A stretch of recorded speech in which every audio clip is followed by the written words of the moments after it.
আসসালামু আলাইকুম, সবাইকে শুভেচ্ছা জানাচ্ছি। মাসুম মাহবুব দেখছেন ওপেন দ্য ইউটিউব চ্যানেল এবং মাসুম মাহবুব ফেসবুক পেজ। দর্শক, বেশি ভূমিকা নেওয়া যাবে না, আজকে বেশ কিছু গুরুত্বপূর্ণ খবর হাতে এসছে। ইরান এবং ইসরায়েলের মধ্যে ব্যাপক সংঘর্ষ চলছে, থেমে থেমে দুই পক্ষের মধ্যে অ্যাটাক চলছে। পুরো ঘটনা আমি সিরিজ তুলে ধরছি আপনাদের। ইরান ঘোষণা দিয়েছিল যদি বৈরুতে হামলা হয় দখলদার দেশটির পক্ষ থেকে, তাহলে ইরান ইসরায়েলে অ্যাটাক করবে। এর পরপরই ডোনাল্ড ট্রাম্প নেতানিয়াহুকে শাসিয়েছিলেন, গালিগালাজ করেছেন, আপনারা জানেন।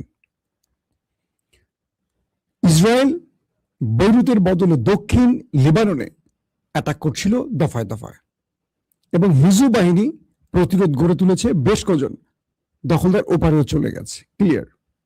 হঠাৎ করে কালকে ইসরায়েল বৈরুতে ব্যাপক অ্যাটাক চালায়।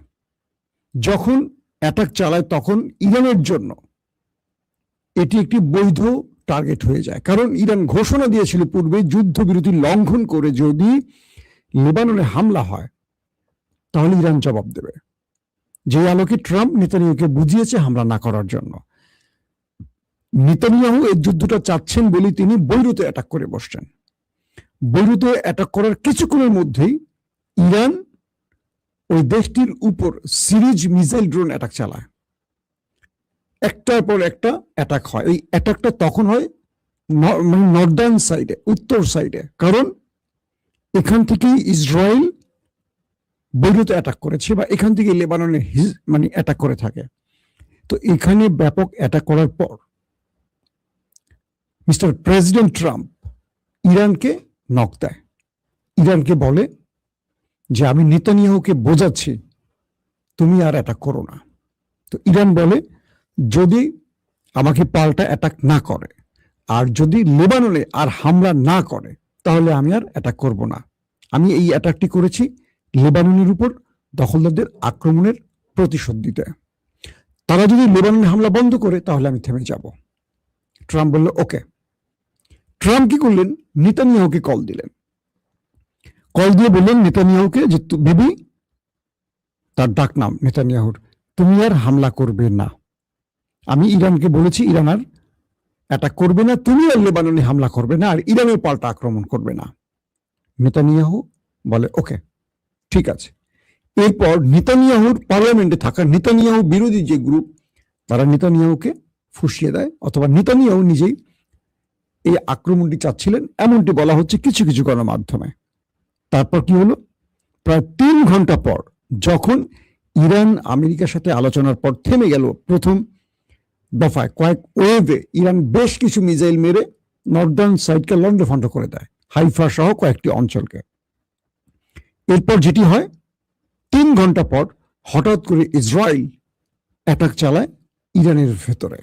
তারা ইরানের কয়েকটি শহরে প্রায় 20 থেকে 22টি টার্গেটে অ্যাটাক করে। এর মধ্যে ইরানের বিমানবন্দর আছে, তিভরিজ আছে, তাবরিজ, ইস্পাহান, তেহরান, এবং ইরানের এই মিলিটারি বিভিন্ন ডিপার্টমেন্টকে টার্গেট করে ইসরায়েল এই হামলাটা চালায়।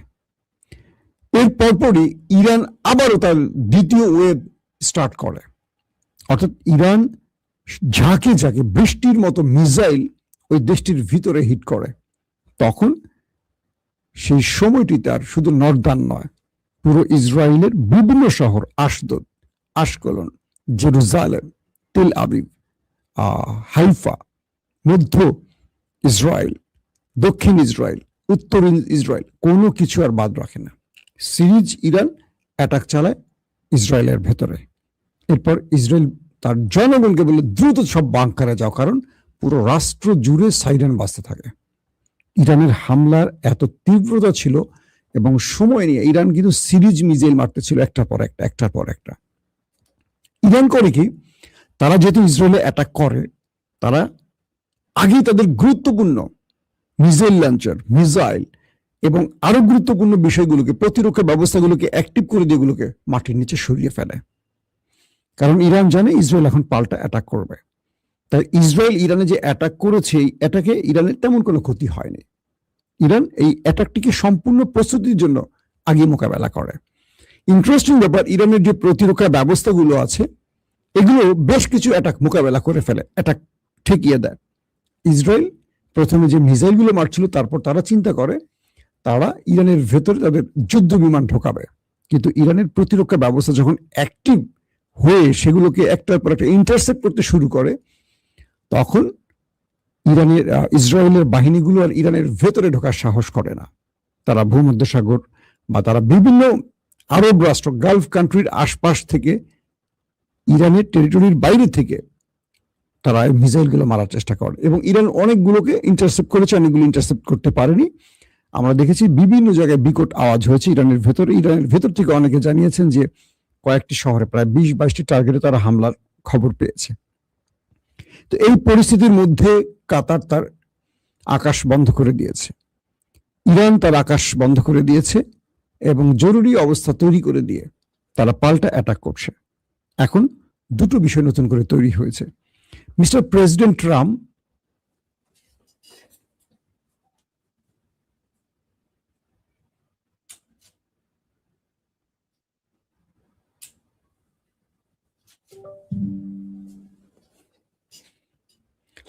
প্রিয় দর্শক, একটু ওয়েট করতে হবে। এই জাতীয় খবরগুলো দিতে গেলেই এই প্রবলেমটা নতুন করে আসে, এটা কি কিসের সিস্টেমের ফল্ট। এরপর ইরান যে কাজটি করে সেটি হলো যে তারা যখন ইসরায়েল পাল্টা ইরানে অ্যাটাক শুরু করে, ইরান এই অ্যাটাকের মধ্যেই তাদের দ্বিতীয়, তৃতীয়, চতুর্থ এরকম করে কয়েক দফা তাদের সিরিজ মিসাইলগুলো মারে, এবং বিভিন্ন উপগ্রহ ছবিতে দেখা গেছে দখলদার দেশটির মধ্যে গুরুত্বপূর্ণ জায়গাগুলোতে মিসাইল হিট করেছে। কিছু তারা ইন্টারসেপ্ট করেছে ইসরায়েল, যদিও তারা দাবি করছে ম্যাক্সিমাম তারা ইন্টারসেপ্ট করছে, কিন্তু আমরা যে ফুটেজ দেখেছি সেখানকার যে ইসরায়েলের বিভিন্ন শহরে, একটি শহরে না, ইসরায়েলেরও বিভিন্ন শহরে ইরানের মিসাইল আশ্রয় পড়ছে এবং আগুন ধরে গেছে। ট্রাম্প খেপে গেলেন নেতানিয়াহুর উপর। তিনি বললেন, তোমাকে আমি নিষেধ করেছিলাম, তুমি আমার নিষেধ শোনোনি। এখানে কয়েকটা বিষয় আছে। এই যুদ্ধ নেতানিয়াহু আমেরিকার অনুমতি ছাড়া করলেন নাকি অনুমতি নিয়ে করলেন? দৃশ্যপটে কি আছে, দৃশ্যের বাইরে কি আছে? দৃশ্যপটে মনে হচ্ছে আমেরিকা এই যুদ্ধ চাইছে না, কারণ আমেরিকা বলছে তারা ইরানের সাথে আলোচনার চূড়ান্ত লক্ষ্যে আছে এবং অল্প কিছুদিনের মধ্যে দুই দেশের মধ্যে স্থায়ী শান্তি প্রতিষ্ঠা হবে, অর্থাৎ আর যুদ্ধ হবে না। এই সময় ইরানকে আর যুদ্ধে আনতে চাচ্ছিলেন না ট্রাম্প। কিছু মাধ্যম বলছে নেতানিয়াহু অনুমতি নিয়েছে, অথবা ট্রাম্প অনুমতি না দিলেও মার্কিন এস্টাবলিশমেন্ট বা মার্কিন যুদ্ধবাজ অদৃশ্যে থাকা পাওয়ারফুল কোন একটি জায়গা থেকে ট্রাম্পকে, নেতানিয়াহুকে অনুমতি দেয়া হয়েছে। ইসরায়েলের গণমাধ্যম বলছেন ট্রাম্পের অনুমতি নেওয়া হয়েছে, আর ট্রাম্প বলছেন যে তিনি যুদ্ধ করতে নিষেধ করেছেন। অর্থাৎ দুটো দেশের দুরকম বক্তব্য পাওয়া গেছে। ট্রাম্প বলছেন যে আমি নেতানিয়াহুকে যুদ্ধ করতে নিষেধ করেছি, পাল্টা আক্রমণে নিষেধ করেছি, আমি চাই আর যুদ্ধটা না ছড়াক। আর ইসরায়েলের গণমাধ্যম বলছে যে নেতানিয়াহু আমেরিকার অনুমতি নিয়েছে, এবং সৌদি আরবের কয়েকটি জায়গায় অ্যাটাক হয়েছে, এবং জর্ডানেও অ্যাটাক হয়েছে। সৌদি আরবের আক্রমণের পুরো বিস্তারিত ডিটেল তথ্যটি আমরা হয়তো কিছুক্ষণ পরে দিতে পারবো। এবং মার্কিন ঘাঁটিতে বলা হচ্ছে সৌদি আরবের মার্কিন ঘাঁটিকে টার্গেট করে অ্যাটাক করা হয়েছে। আর জর্ডান ইরানের মিসাইলকে ইন্টারসেপ্ট করতে গেছে, অর্থাৎ জর্ডানের যে দ্বিতীয় আব্দুল্লাহ আছেন, একজন নামী মুসলিম প্রেসিডেন্ট, তিনি ইরানের আক্রমণ তার ভূমি থেকে, কারণ এই জর্ডান হয়ে ইরানের মিসাইলগুলো যায়, আপনারা জানেন যে অনেকগুলো রাষ্ট্রের উপর দিয়ে ইরান যে মিসাইলগুলো মারে ইসরায়েলে, এগুলো যায় কয়েকটা মুসলিম রাষ্ট্রের উপর দিয়ে ইসরায়েলে।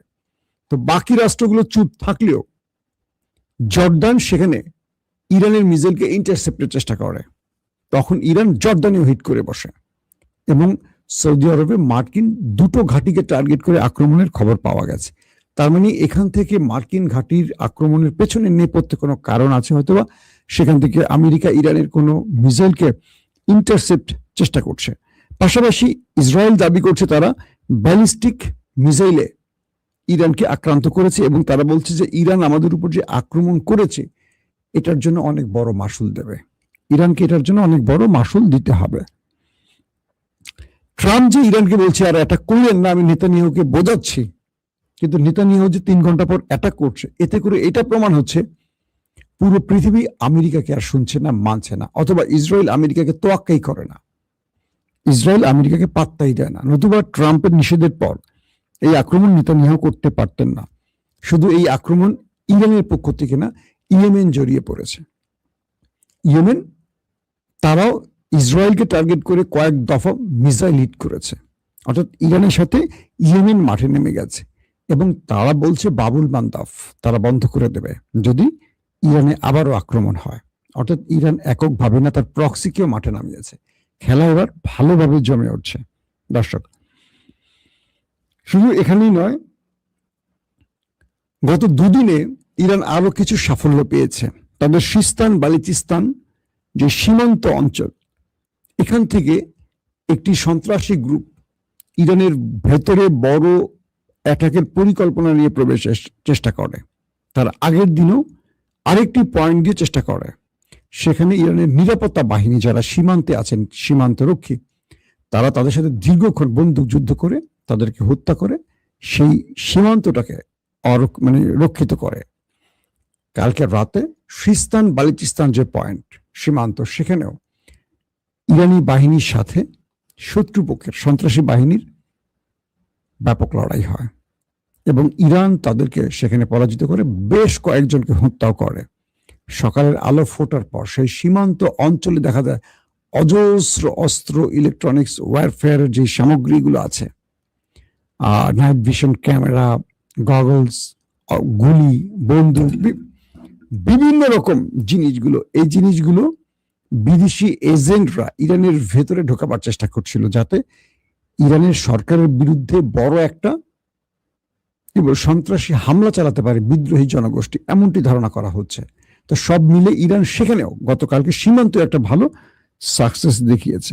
দর্শক, পাশাপাশি ইরানের বাইরে থেকে যারা ইরানের ভেতরে অ্যাটাক করছে আরব রাষ্ট্রের ব্যাপারে কয়েকটি খবর আসছে যে আরব আমেরিকাকে যুদ্ধে ঢুকতে দিচ্ছে না। গালফ কান্ট্রি আমেরিকাকে বলে দিয়েছে, এটা যদি ইসরায়েল ইরানের যুদ্ধ হয় হোক, আপনি এই যুদ্ধে ঢুকবেন না মিস্টার প্রেসিডেন্ট ট্রাম্প, কারণ আপনি ঢোকা মাত্র ইরান আমাদের উপর আবার হামলা শুরু করবে। আরবের চাপে এখন পর্যন্ত ট্রাম্প কৌশলগত কারণে চুপ আছে, এবং ট্রাম্প তার বক্তব্যে এইটুকু প্রমাণ করছেন তিনি এই যুদ্ধে নেই। তিনি বারবার বলছেন এই যুদ্ধে আমেরিকা জড়িত নয়, এবং কোনোভাবেই আমেরিকা ইসরায়েলকে সাহায্য সহযোগিতাও করছে না, বরং এই যুদ্ধ চায় না আমেরিকা। এটা আমেরিকা স্টেটমেন্ট দিয়ে দিয়েছে। তো সেই হিসেবে এটুকু বোঝা যাচ্ছে যে আমেরিকার যদি এই যুদ্ধে না আসে, ইরানের হাতে একটা বড় ধোলাই খেতে যাচ্ছে দখলদার বাহিনী। দর্শক, আমি একেবারে শেষ করার আগে আপনাদেরকে একটা দুর্দান্ত খবর দিচ্ছি, সেই খবরটা আপনাদের এক নজর জানা জরুরি বলে মনে করছি। আরবের কয়েকটি আউটলেটের খবরটাকে আমি আপনাদেরকে জানাচ্ছি অনুবাদ আকারে। আরবের গণমাধ্যমগুলো বলছে, আরবের যে গণমাধ্যম সেখান থেকে অনুবাদ করে বলছি, সেখানে বলছে নেতানিয়াহু ট্রাম্পকে ফোন করেছেন। খুব মন দিয়ে শুনবেন। নেতানিয়াহু ট্রাম্পকে ফোন করে বলছেন, আমরা আশঙ্কা করছি যে তুরস্ক সিরিয়া থেকে আমাদের উপর যে কোনো সময় বড় হামলা করবে। নেতানিয়াহু ট্রাম্পকে বলছেন তুরস্ক সিরিয়া থেকে যে কোনো সময় আমাদের উপর বড় হামলা করবে। এরদোয়ানের মুভমেন্ট বা তার কাছে গোয়েন্দা তথ্য আছে, তুরস্ক যে কোনো সময় ইসরায়েলকে চেপে ধরবে। ট্রাম্প নেতানিয়াহুকে বললেন তুরস্ককে উস্কানি দেয়া থেকে বিরত থাকো। কাকে বলছেন? ট্রাম্প নেতানিয়াহুকে বলছেন যে তুরস্ককে উস্কানি দেয়া থেকে বিরত থাকো মিস্টার বিবি, এটি একটি শক্তিশালী দেশ এবং এরদোয়ানের সাথে আমার সুসম্পর্ক রয়েছে। এই সময় আমি এরদোয়ানকে খেপাতে পারবো না, কারণ তিনি বড় মাপের নেতা বা লিডার। এরপর নেতানিয়াহু ফোন দিলেন ভ্লাদিমির পুতিনকে। প্রথম মোড়ল তাকে সাড়া দিল না। দ্বিতীয় মোড়ল মিস্টার ভ্লাদিমির পুতিনকে ফোন দিলেন নেতানিয়াহু, বললেন তুরস্ক থেকে আমাদের রক্ষা করার জন্য সিরিয়ায় রাশিয়ার ঘাঁটিগুলো অবশ্যই রাখতে হবে। নেতানিয়াহু পুতিনকে বলছেন তুরস্ক থেকে ইসরায়েলকে রক্ষা, তুরস্কের হাত থেকে ইসরায়েলকে রক্ষার জন্য সিরিয়াতে যেন রাশিয়া তার সামরিক ঘাঁটিটি রাখে। এটি পুতিনকে বলছেন নেতানিয়াহু। পুতিন নেতানিয়াহুকে বললেন সেটা আমার উপর নির্ভর করে না মিস্টার নেতানিয়াহু। কে বলছেন? পুতিন। যে সিরিয়াতে রাশিয়ার ঘাঁটি থাকবে কি থাকবে না সেটা আমার উপর নির্ভর করে না মিস্টার নেতানিয়াহু, এটি নির্ভর করে এরদোয়ানের উপর। তিনি থাকতে দিলেই তবে আমি থাকতে পারবো। খেয়াল করবেন, তিনি থাকতে দিলেই তবে আমি থাকতে পারবো। এরদোয়ান আমার বন্ধু, ভ্লাদিমির পুতিন বলছেন এরদোয়ান আমার বন্ধু এবং একজন শক্তিশালী নেতা। তাকে হুট করেই কোনো কিছু থেকে সরানো যেমন যাবে না, তাকে আটকানো যাবে না। কি বুঝলেন? নেতানিয়াহু তুরস্কের বিরুদ্ধে উস্কানি দিচ্ছে, ট্রাম্প নিজেই বলছেন। আমি বলছি এগুলা আরবের বিভিন্ন আউটলেটের খবর। বলছে সিরিয়া থেকে যে কোনো সময় তুরস্ক ইসরায়েল আক্রমণ করবে, তাই তুরস্কের উপর আমেরিকা যেন একটা আক্রমণের প্রস্তুতি নেয়। সরাসরি ট্রাম্প বলে দিলেন যে সে একজন শক্তিশালী নেতা এবং তার ঘনিষ্ঠ সুসম্পর্ক আছে, এবং তুরস্কের এই উস্কানি দিয়ে যুদ্ধে নামিও না নেতানিয়াহু। তুমি যে উস্কানি দাও এটা আমি জানি। এবং পুতিনও সুন্দর উত্তর দিয়ে দিয়েছেন নেতানিয়াহুকে। তার মানে যারা তুরস্ককে নিয়ে বিভিন্ন কথা বলেন তারা আরব কিন্তু তুরস্কের পক্ষে না, খুব প্রেম আরবের টানায়, আরবের আউটলেট বলছে। তার মানে এরদোয়ানকে নিয়ে বিশ্বের দুজন পরাশক্তির, দুজন বিশ্ব লিডারের মন্তব্য কি এক, এবং তুরস্ককে এই যুদ্ধে টেনে এনে বা তুরস্কের আতঙ্কে ইসরায়েল যে ঘুমোতে পারছে না, এই বিষয়টি স্পষ্ট হয়ে গেছেন আপনারা। তার মানে তুরস্ক একটা মাস্টার প্ল্যানে আছে। ইরান খেলছে কিন্তু ইরান আক্রমণ করেনি, ইরান আক্রান্ত হয়েছে বলে জবাব দিয়েছে। ইরান কিন্তু ইসরায়েল আমেরিকাকে আগে আক্রমণ করেনি, আক্রান্ত হয়েছে তারপর অ্যাটাক চালিয়েছে। তো তুরস্ক এই যুদ্ধে নামবে কি নামবে না, এটার অনেক কিছু আছে। তুরস্ক সেই ফিল্ডে নামে যে ফিল্ডে তাদের বিজয় ধরে আনতে পারবে। তুরস্ক লাস্ট যে কটা ফ্রন্টে যুদ্ধ করছে প্রত্যেকটা ফ্রন্টে তুরস্ক বিজয় পেয়েছে। দেখেন আজারবাইজান, সিরিয়া, লিবিয়া, কোন ফ্রন্টের কথা বলবেন? কিন্তু আমেরিকাও সব ফ্রন্টের যুদ্ধে সাফল্য পায়নি, ধ্বংস করেছে কিন্তু সাফল্য পায়নি।